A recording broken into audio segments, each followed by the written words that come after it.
Welcome to my next Tez Talks. I am going to talk today a little bit about cultivating more happiness in your life. I think, generally I've been a very glass half full kind of person my entire life, despite my circumstances. But it's really been in the last few years, which I often talk about in my Tez Talks, that I have managed to figure out how to cultivate that immense happiness.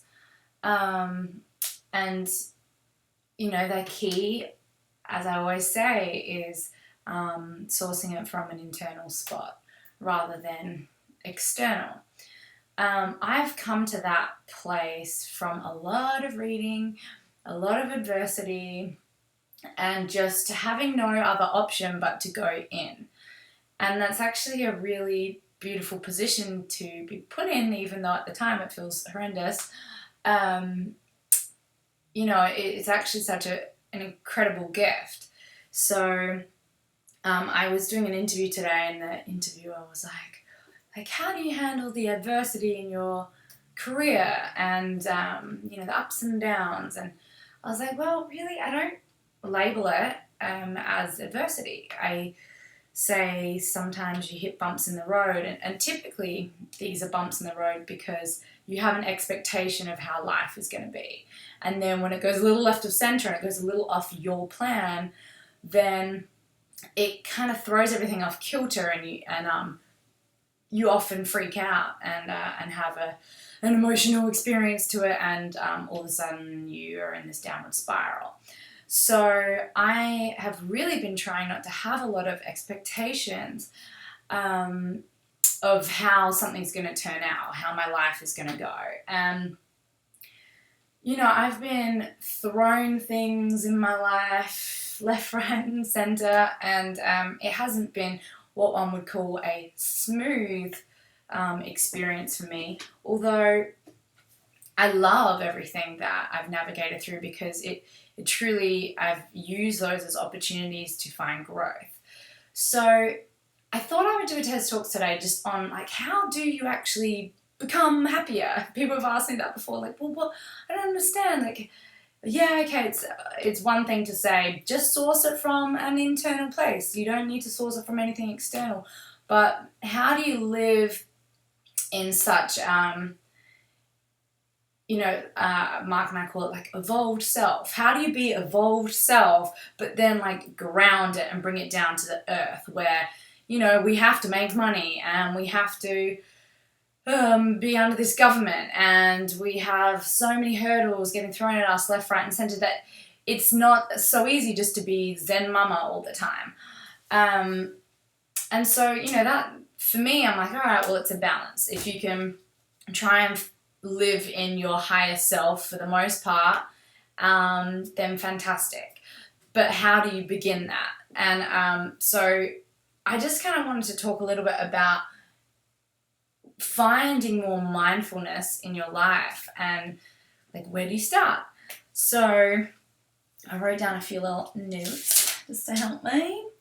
I think one of the most important ideas is leaning into what you love, because I don't think there are a lot of us who are truly, first of all, completely clear on what it is that they're so passionate about, and then it's a whole other thing to actually lean into that and start to welcome more of that into your life, whatever that may be. So I think a lot of us do the thing where we go to university or college, or, we're at school, we go to university, we go to college, we just pick some job, and at 18 or 19 or 21, we're expected to know what it is we want to do for the rest of our lives. So we have to just pick a career and just fall into that. And it's crazy. I had no idea who I was at that age. It's not until now, being in my late 20s, that I really feel I know who my authentic self is.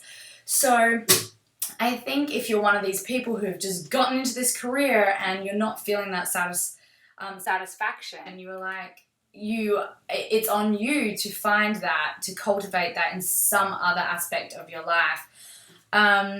So first of all, let's determining, okay, what is that? And what is that thing? And for me, that is being a mum, and it always has been. It's always been my passion from before I was a mum.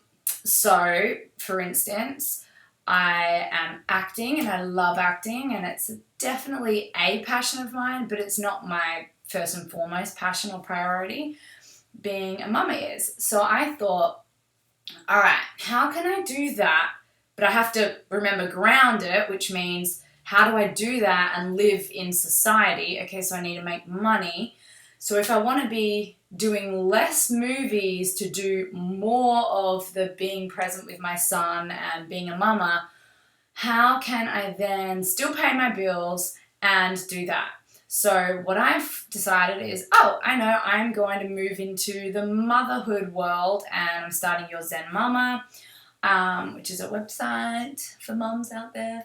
And then I'm also really excited to open up an indoor play space for mums, and a community for mums and their kids to come, and mums can go do yoga and the kids can play in the front, and have little preschool and classes, and yahoo, like that's my thing. And now that I've started the ball rolling on that, more happiness and abundance of happiness is coming my way because I've lent into what I love.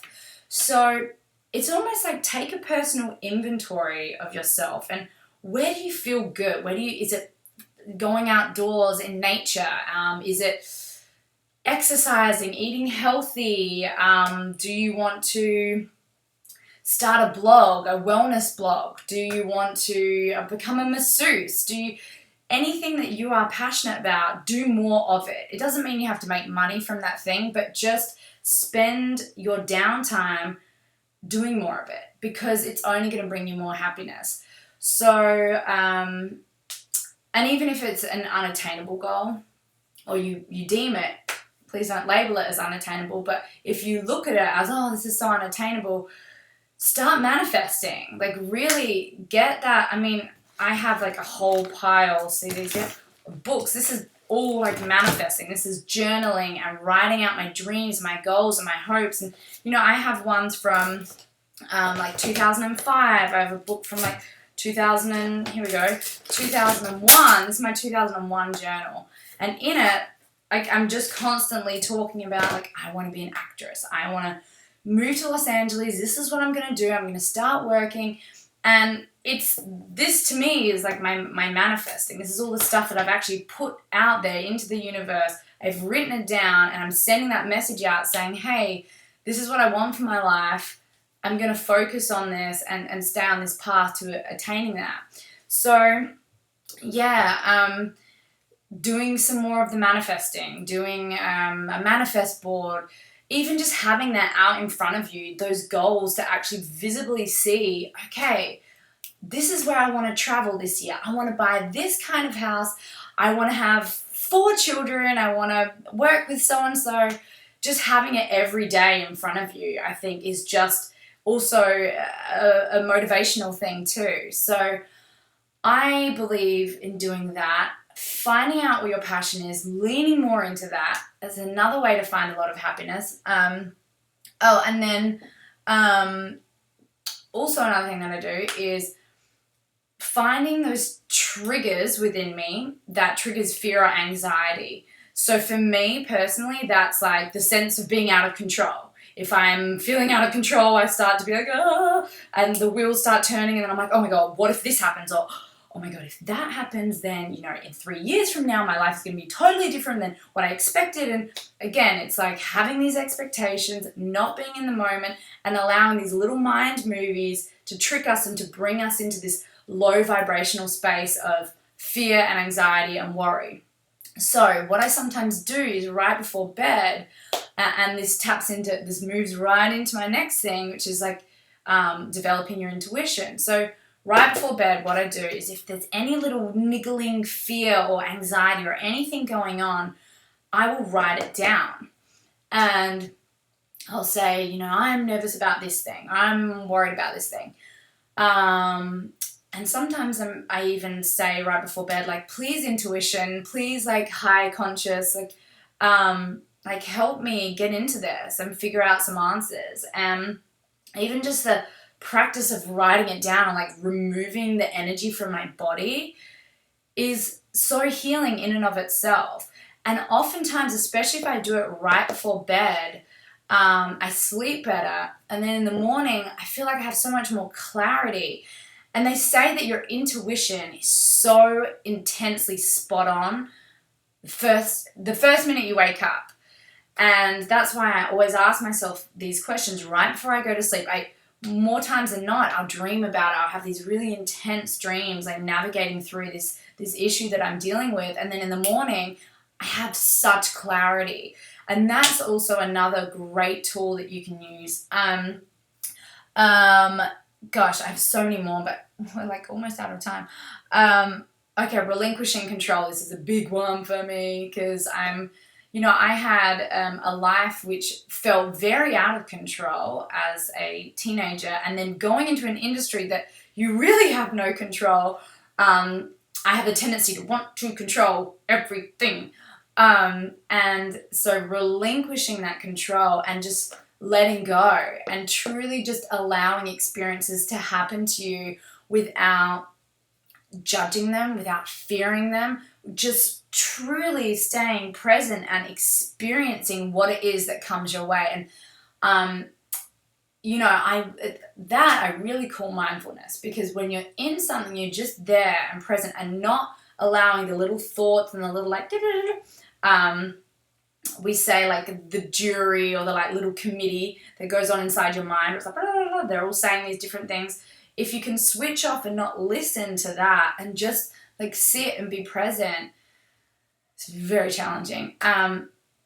You just feel happier, lighter, liberated, not as stuck in a yucky, tense feeling. And just energetically, you feel better. Your day is better. Your life feels less busy and stuff and heaviness. You can just like pull that out of you and feel free. I love that. That works so well for me. And yeah, that's what I was creating space from your feelings. It's the same thing that I was just talking about. It's like your feelings are emotional and they're not always totally rational. And so it's okay to like just have space and observe what's going on. Like sit, and then really if you're still feeling a certain way, maybe that's your intuition telling you, all right, I need to act on this particular feeling. But like giving it time and patience and space and being and looking at these things from an observant point of view, I think is really helpful. And then the last 2 points I want to say is just deeper communication with every single person in your life. Don't wait for the big fight to happen and then get into the communication, or the big event to happen and then like, oh, this crazy thing happened, now we have to get into it and start communicating. Just have the communication there from the onset.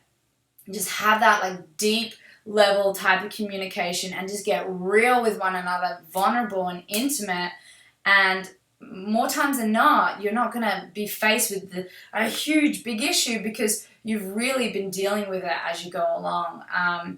And that's wonderful. And it just means you have such authentic relationships with people. And that's like such a liberating, beautiful thing to have in your life, and is another thing that makes me feel incredibly happy. And I know that you'll feel that way too.